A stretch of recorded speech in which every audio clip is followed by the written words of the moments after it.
Y'all already know what it is. Story time. And this is not even really a story time, but this is just possibly just a mini rant about my mama and how she thinks she grown and don't know how to go home.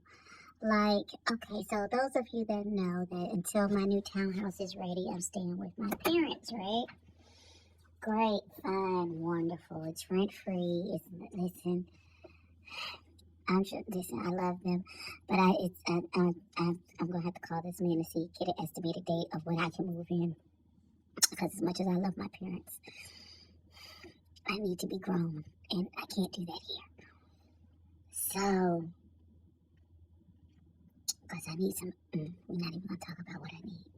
So, the last like 3 weekends in a row have been extraordinarily busy for no real good reason. Now, this weekend was a doozy because we had a Kingdom Wealth Conference to kick off our March Money Madness financial fast. We're fasting financially for the next 21 days. That means I can't eat out. No Starbucks if it's not a bill, food, medicine, that type of thing. No, and you're supposed to pay stuff with cash. Child, it's a whole thing. I never even have cash. That would mean I don't even know how that's gonna work. But and there's a fasting thing that you do, and you read your Bible, and it's a whole devotional. It's gonna happen. It's gonna be on my Makeup Ministry channel. That's how tired I am. I'm so distracted. So as you listen, so Friday I had to get off of work at the correct time so we could be in church at 7 because we had a Friday night service to kick off this. Those of you who know me know that sometimes I suffer from insomnia. So Thursday night was one of those nights where I was in the bed, but I maybe slept maybe 45 minutes to an hour, and then I was just laying there in the dark listening to my rain noises trying to go back to sleep, and it just did not happen. So I was up at 6 for no odd reason. I came out here and I sat down. I didn't actually do anything. I was still trying to get rest on my body. So I was just laying in a chair and on my phone and stuff. So 6 in the morning, I clock in for work. I work the whole day. I clock out and we immediately leave to go to church. Well, we have praise and worship. I have to sing la la la. The man preached for a good portion of time. We didn't get home till like 11:30, almost midnight, almost 12:30 at night. Cool. Because you know niggas like to talk after church. So that's fine. So Saturday morning we're having a continental breakfast and then the workshop portion of the wealth conference. So my mama is the hospitality, she's hospitality. It's her. It's just her. So she has to prepare the continental breakfast before the thing starts at 9. So I say, we get home, it's like quarter to 1. I said, Mommy, what time do we have to be ready to go? She said, I need to leave here at 7.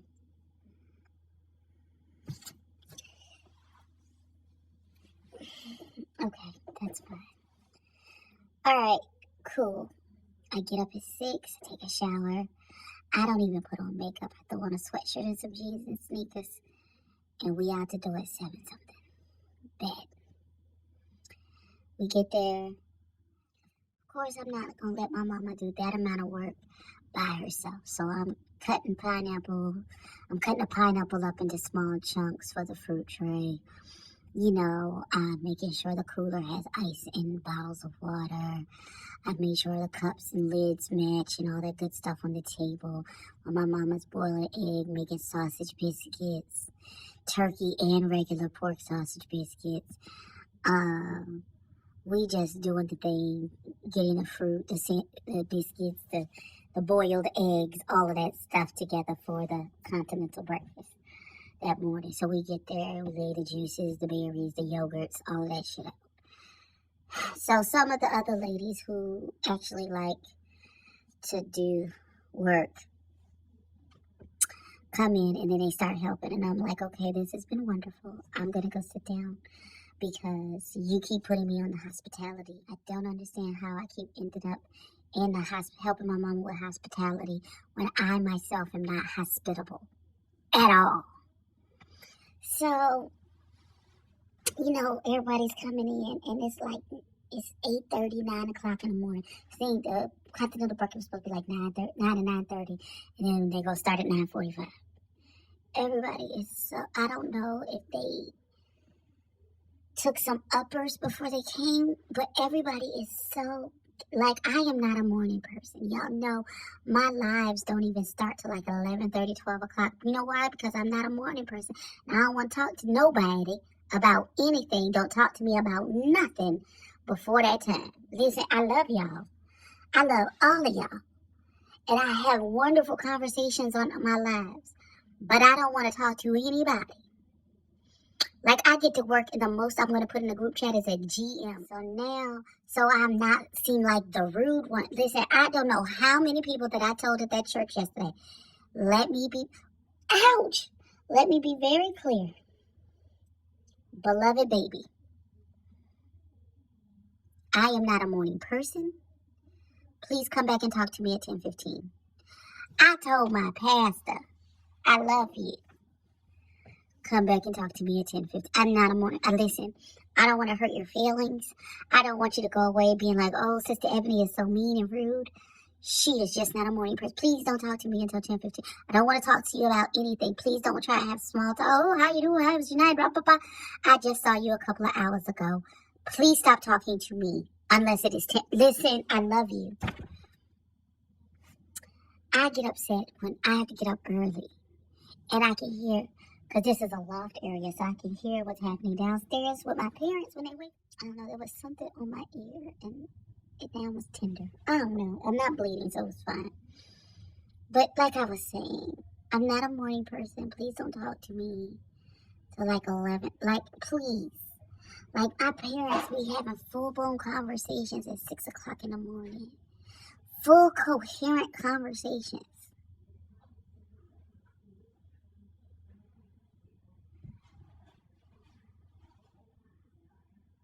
Why is that happening?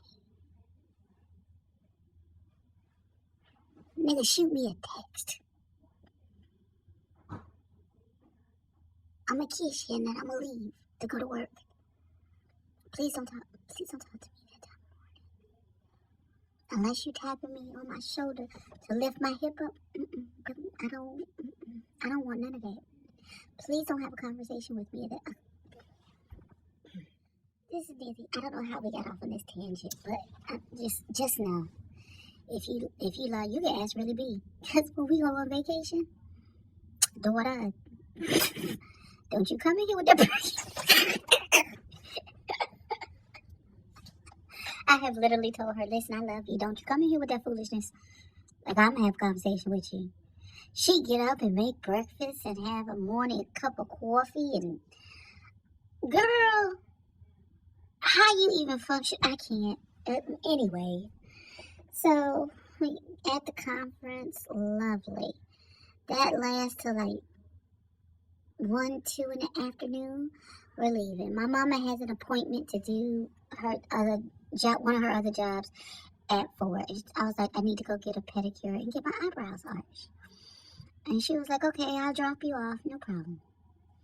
I did not think it was gonna take. Think it was gonna take. She dropped me off at like 3-something, 3:20, 3:30. I didn't come out of there until 6:40ish.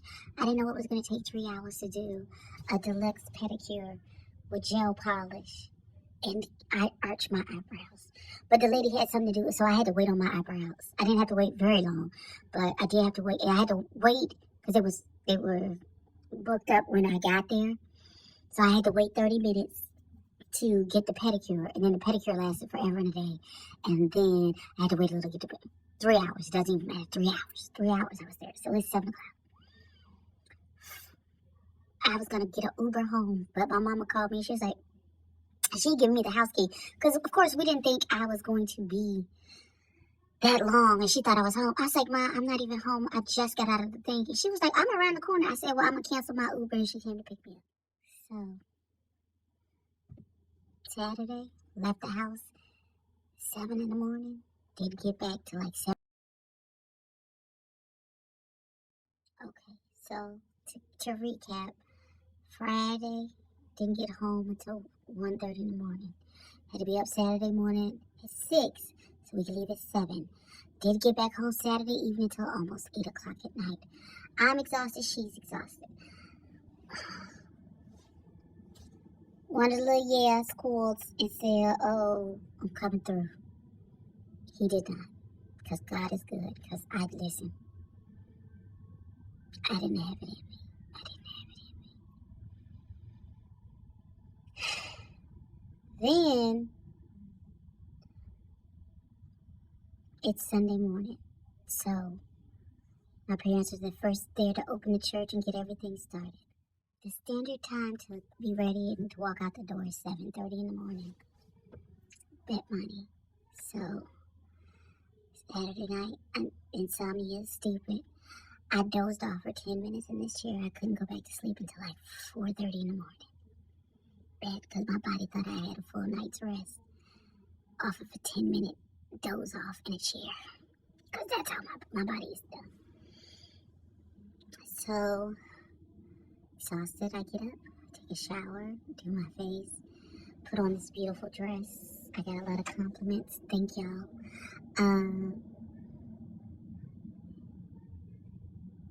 Get out of service. Service went well. Luckily, I wasn't singing today, so all I did was I just served the praise team today. So I made sure they had waters, they had their communion, the mics were sanitized. I made sure the organist and the drummer had water, had their communion, all that good stuff. Because when I don't serve in ministry in that capacity, I serve by serving those who are ministering that Sunday. So I did all of that. Service was wonderful. We get out of service. My stepdad is like, y'all need to bring me home because I have to work overtime today. Bet. So we drop him off. We go to meet my Aunt Sadie and my uncle for dinner at Outback. Oh, that's what I forgot. Going downstairs to get my wings in 4 minutes. My leftover wings, I'm going to eat them and then I'm going to bed. Because at this point, I've been gone so long since we've been eating dinner. I'm hungry again. So, we eat dinner, we leave. I had that, there's a Sephora in the mall in the same parking lot with the Outback. So I ran into the Sephora and I was like, so the Sephora at that particular mall, they don't carry Pat McGrath products. What? There's I think the only one is South Park. Bet money. That's across town. They said, but you have 60 days to exchange it. Okay, thank you, babies. I appreciate it. So I jumped back in the car with mommy, and she was like, we need to stop by her friend's house, one of her good friends, Dr. Austin. We stopped by her new apartment, which is absolutely gorgeous. Her theme is like elephants. She has these big, beautiful pieces of artwork of elephants all over her. Listen, I loved every bit of her apartment. I was like, she lives in like a senior citizen retirement thing, and the apartment is gorgeous. And I was like, how old you gotta be? Because, listen, I'm not above. And she was like 62. I was like, oh. They flexible on that age? And she was like, no. All right, fine. So we stay there for a good little while. We chit chat. We minister to her. We evangelize. We give her words of encouragement because she's really going through a tough spot right now. I love her like she one of my aunties, and if she just gave me the word, I will disappear that husband of hers. I will disappear that nigga. I don't care. He can go. He ain't gotta breathe no more. It's all right. But I digress because she's a woman of God and she don't want me to do that, I guess. So we see how rambling. This is how I felt for the whole weekend. Like, it's just one long run-on sentence. Jesus. So we leave there, and my mama says, because we're going on this financial fast, so anything that's not essential, bills, food, medicine, we won't be able to purchase for another 21 days. And so my mama says we need to go to the store. I said, so we went to, I said that he needs some ink pens and spiral notebooks for his job. And he wants his own tube of toothpaste. I don't know. They ain't no He squeezed from the top, she squeezed from the middle, so they just get two different. I don't know. That's none of my business. That's their married life, and I ain't got nothing to do with that. So we go to Dollar Tree. It says they close at 7. They're closed. We go to 5 and below. They close at 6. They were closed. I said, okay. She was like, okay, well, we're just going to go to Target. And there's a super Target right here in the parking lot. We'll go over there and we get what we need. Cha. First of all, the elder only wants to be elderly when it benefits her. Any other time, she walks under her own steam, ain't no issues, ain't no problems. We get to the super Target and she sees one of the little go-kart buggies. She sees the little go-kart buggy is free. She's like, oh, get that. Then she says to me, this is how I know this was the Lord speaking to me, because I'll just do whatever she asks me to.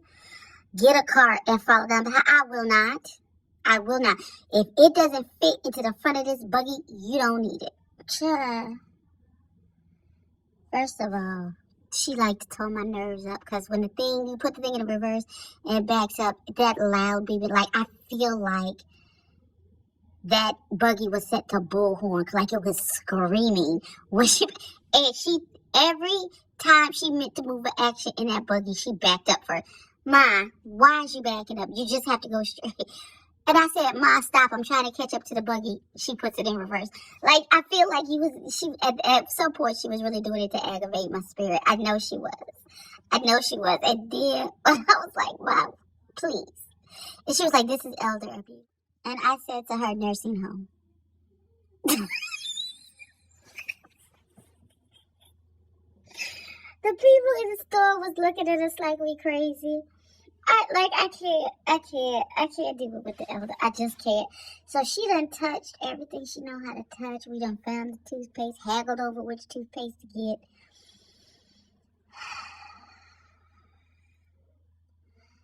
I made sure that the little things that I needed, that's how I felt my compensation for running around this store in circles with her. So I got me some Martinelli apple juice in the glass jar. I got some cotton rounds to wash my makeup off, because I got micellar water but no cotton rounds. And I got a Red Bull. That's my payment for running around exhausted in this freaking super Target. So the line is 7. There's only 2 registers open with actual people. And then there's a bank of self-service. And there's one little boy working in self-service. And it's like 15, 20. Child, we went to that self-service line. And it still took a minute to get through. Oh, God. We finally get through. We pay for the stuff. We get out. I put the stuff in the car. I follow my mama to make sure that she can get out this buggy when she driving into the little thing. Then we have to stop at the QT because she needs gas. Because the car was saying, here's the nearest closest gas stations. Get to one for you be on the side. Like, legit, that's how it felt like the car was talking to her. Like, hey, bro, ain't no gas in here. I'm going to try and help you by pointing out where the gas station's at. You need to get to one immediately. So we get to the gas station. I get out. I fill up the tank. Just to finally get back here after dark. Again, it is now 9:06. I'm exhausted. I'm going to go downstairs and get my little 6 Kookaburra wings that are left. I'm going to eat those. I'm drink a cup of juice and I'm going to bed. The end. Thank y'all for hanging out with this rambling story time that really had no point to it. I just felt like I needed to ramble for a minute. I needed to decompress. Oh, I got a new wig. Does that help? It's just like this one, only it's blue. I'll put it on sometime next week. We'll see. Alright, y'all. That's it. That's all I got. Ain't got no more. Thank y'all for watching me ramble. I love y'all.